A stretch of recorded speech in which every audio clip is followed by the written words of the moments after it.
Salam, jemaat Tuhan yang diberkati, salam sejahtera untuk kita semua dan salam sehat.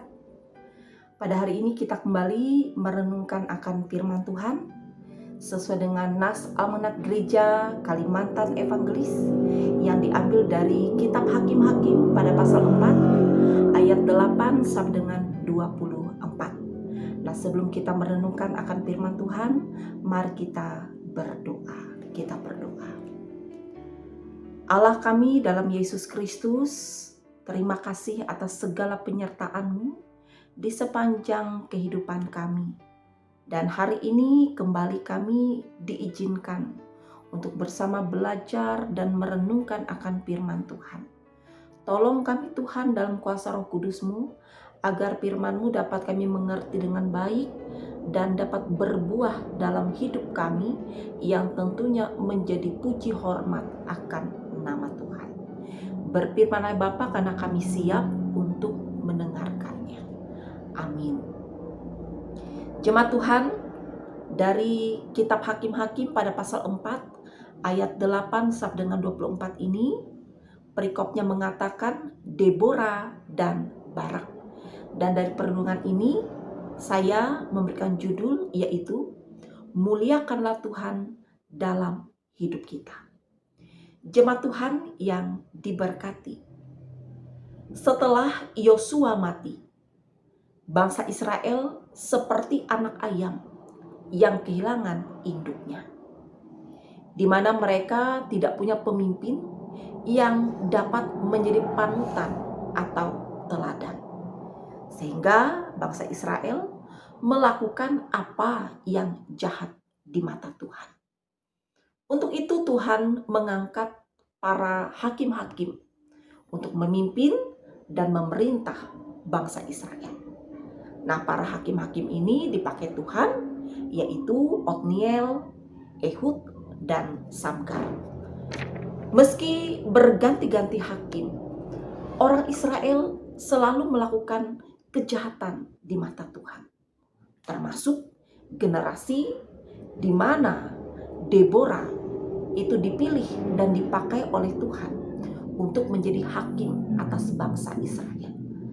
Dan orang Israel tetap saja tidak berubah, sehingga Tuhan Allah pun menghajar mereka dengan menyerahkan mereka ke dalam tangan Yabin, raja Kanaan. Jemaat Tuhan yang diberkati, Deborah adalah hakim keempat dan satu-satunya hakim perempuan. Ia juga seorang nabi, mediator, seorang penasehat, dan konselor yang baik.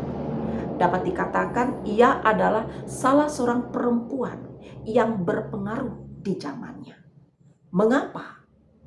Karena saat itu adalah zaman patriarki, di mana kaum perempuan itu dianggap tidak penting. Nah, walaupun demikian, Deborah tidak merasa rendah diri. Ia tetap melakukan tugas dan tanggung jawabnya, baik sebagai perempuan, bahkan istri dan ibu, dan juga ia tetap menjalankan tugasnya sebagai seorang hakim dan nabi. Deborah tidak menonjolkan dirinya, ia tidak menyombongkan dirinya. Ruang kerja Deborah bukan di sebuah istana atau di sebuah kantor yang bertingkat, tetapi ruang kerja Deborah ialah di bawah pohon kurma di pegunungan Efraim. Disitulah Deborah menyelesaikan tugas-tugas kenegaraannya, di mana banyak orang datang kepadanya untuk meminta nasihat dan juga solusi dari setiap permasalahan yang dihadapi. Apalagi bangsa Israel saat itu telah hidup di bawah penindasan Raja Kanaan. Dan Deborah tidak haus akan kekuasaan. Dia tidak haus akan pujian hormat. Walaupun dia berhasil menjadi motivator Barak dan juga bangsa Israel untuk maju mengalahkan musuh. Sebaliknya, dengan kerendahan hatinya, Deborah menerima tanggung jawabnya untuk melakukan kehendak Tuhan. Dan Deborah mengembalikan segala pujian hormat kepada Tuhan sebagai sang empunya pelayanan. Nah, jemaat Tuhan yang diberkati, berkaca dari firman ini, bahkan dari cerita hidup Deborah, bagaimana dengan kehidupan pribadi kita, bahkan pelayanan kita? Mungkin kita sering berkecil hati karena merasa tidak dianggap atau diremehkan dalam merasakan tanggung jawab yang dipercayakan untuk kita.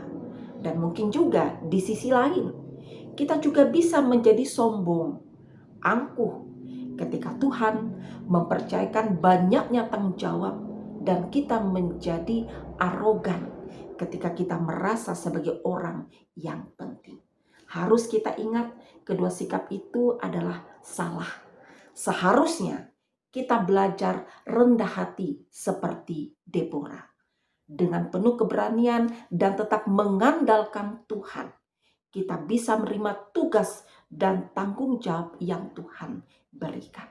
Untuk itu, apapun tanggung jawab kita yang Tuhan percayakan kepada kita, baik melalui pekerjaan, keluarga, usaha, bisnis, studi, ataupun pelayanan, mari kita lakukan dengan sungguh-sungguh, dengan setia, dengan benar, dan tentunya hanya mengandalkan Tuhan. Dan biarlah melalui kehidupan kita, nama Tuhan dipermuliakan. Tuhan memberkati kita. Amin. Mari kita berdoa. Terima kasih ya Tuhan atas firman yang telah kami dengar dan kami pelajari. Tolong kami boleh menjadi pribadi yang sungguh-sungguh menjalankan tugas dan tanggung jawab kami dengan benar. Semuanya untuk pujian hormat akan nama Tuhan. Ampuni kami yang masih tegar tengkuk, yang angkuh, yang sombong, yang tentunya arogan ketika kami dipercayakan tugas dan tanggung jawab.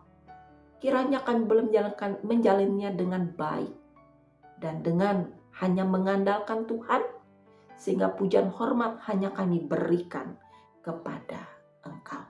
Terima kasih Bapa. Kami juga serahkan hidup kami selanjutnya dalam tangan dan pimpinan-Mu. Biarlah kasih Tuhan tetap menyertai dan menjaga kami selamanya. Di dalam dan Yesus Kristus kami berdoa dan bersyukur. Amin.